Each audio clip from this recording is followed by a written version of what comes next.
and actually I think it in the broadest sense, it brings a lot of happiness to the audience. They love it, they love watching it, and you talk to the contestants even when they've gone out, and they tend to say, this has been the best experience of my life. They never want to leave, they want to come back for another week. And it brings ITV an awful lot of money. And but I was also, I must say, in its defence as well, and that isn't the worst of them by any means. I agree, and it is fun, and you do get caught up in the human interest story. It's very uplifting when it's a success, but I was a fan of Simon Cowell saying, give up, this isn't for you, because some of those people are deluded, and that was often good advice. As cruel and as harsh as it sounded, it wasn't.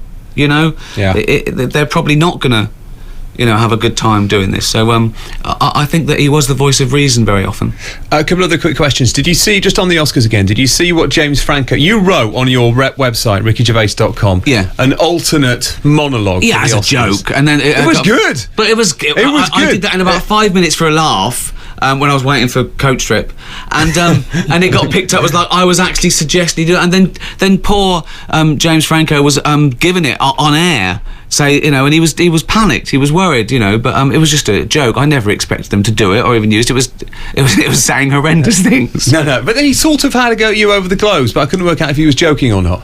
Well, I think that's because he was put on the back foot. They said, Ricky Gervais has written an alternative thing for you, and he just went, why is he getting involved with Arthur? And then he read it and laughed, because I think it was presented to him like I was, trying to steal his thunder. Would you like to host the Oscars? No. Why not? A thankless task. It's so boring at the moment. But they're there to see if they've won an award. They don't want someone coming out insulting them.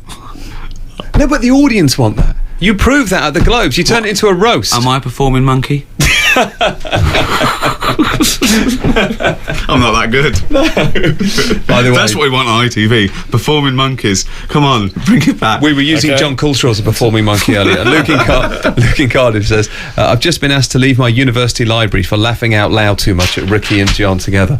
By the way, so your next TV project is Life is Short. Life's Too Short. Life's Too Short. And how's that coming on? It's great. Have you filmed it all? No. We start. We're filming in June, July. So it'll be out. It's HBO, BBC, out in the autumn, and it's a fake documentary like The Office, but brought up to sort of more modern. It's those people living their life like an open. Me and Steve play ourselves, and it follows Warwick Davis, who's a showbiz dwarf, and his career's on the slide. He's going through a messy divorce and he's doing this show because he's got a big tax bill, and so he thinks, and he keeps bothering us saying, you do any more extras, and so it's his life. It's like one of those sort of spoof documentaries about the modern TV, which is it's probably 50% voyeuristic these days. These shows where you go on there and people think when you do something about media it's too in. It's not. Everyone knows about media.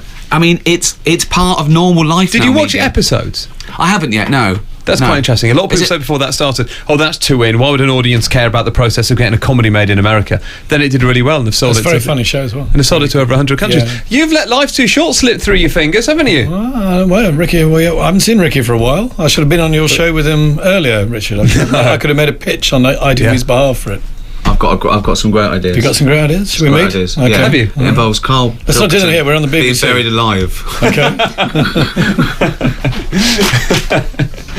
By the way, An Idiot Abroad is back, isn't it? Second series. Where's he going this time? It's the bucket list. It's things to do before you die. Yeah. I'm worried he will though. So we've actually got him to do a will just in case. Ricky, thank you for coming. I know you've got to go. And see you, Ricky. Lovely to see you again. I apologise to the listening community for not reading out more of your questions. Thank you for sending them in. We do see them, and we appreciate the effort you made. Download the free podcast. Download the free podcast, which is at rickygervais.com. Thank you. And it's the Comic Relief podcast.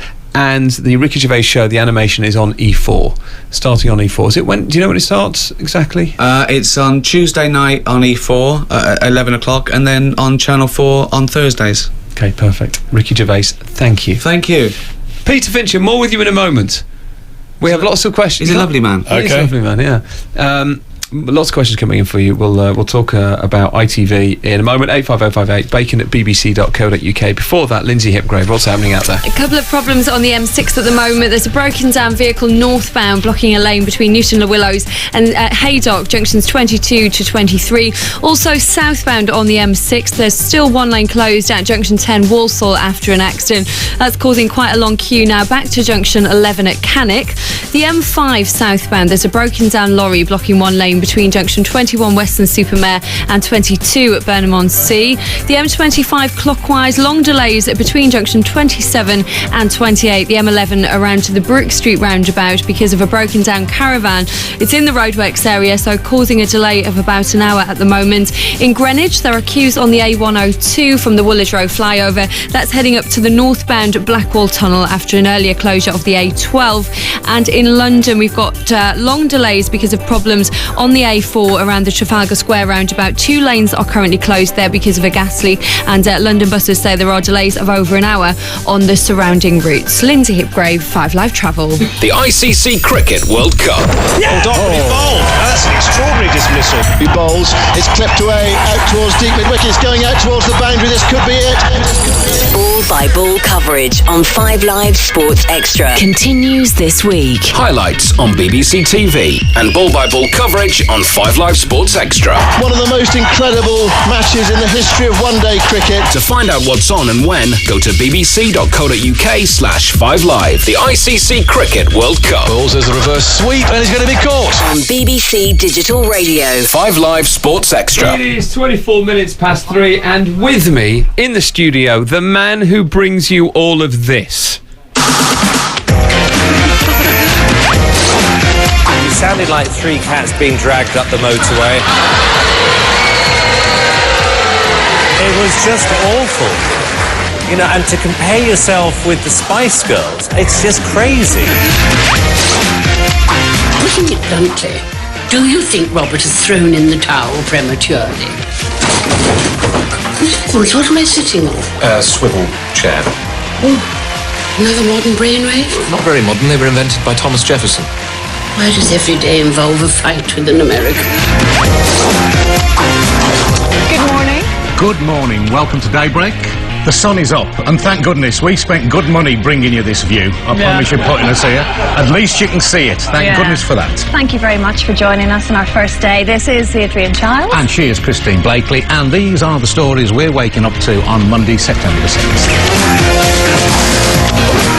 To be honest, what I think Kirk's looking for is closure from you. I think he wants you to turn around and What does closure mean? Like, he wants to be finalised. He wants to know, for you, I think he wants to hear from your mouth, I want to be with you. And only him, that's what I want to do.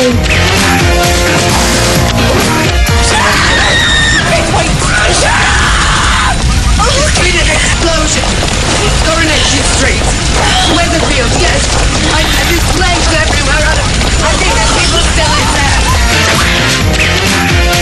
You heard there some of ITV's biggest shows: The X Factor, Harry Hill's TV Burp, Downton Abbey, The Only Way is Essex, and of course Coronation Street. ITV's Director of Television, Peter Fincham, welcome. Hi. Hello again. I know we've already said hello, but I thought I'd do a more formal hello. Well, hello, as Richard. well. How are you? Yeah, good. 85058 bacon@bbc.co.uk for your questions to Peter Fincham. We had Danny Cohen in here recently, the head of BBC One, and I read out lots and lots of your questions to him, and I'll endeavour to do the same with Peter. Nice to see Ricky Gervais. Yeah, I haven't seen Ricky for some time, and he's a bit thinner actually than he was when I knew him. He does look healthy, doesn't he? But he has that. He looks very healthy, doesn't he? He's got that maybe slightly Hollywood sheen to him now. He spent a bit of time in the States. I think he has his own gym at his house. Well, when I was working with him, he would come in on the bus. So I think things have moved on a bit since then, and good luck to him. And this is when you were at the production company Talkback. That's right. Which you ran before heading up BBC One. Yep. And then over to ITV.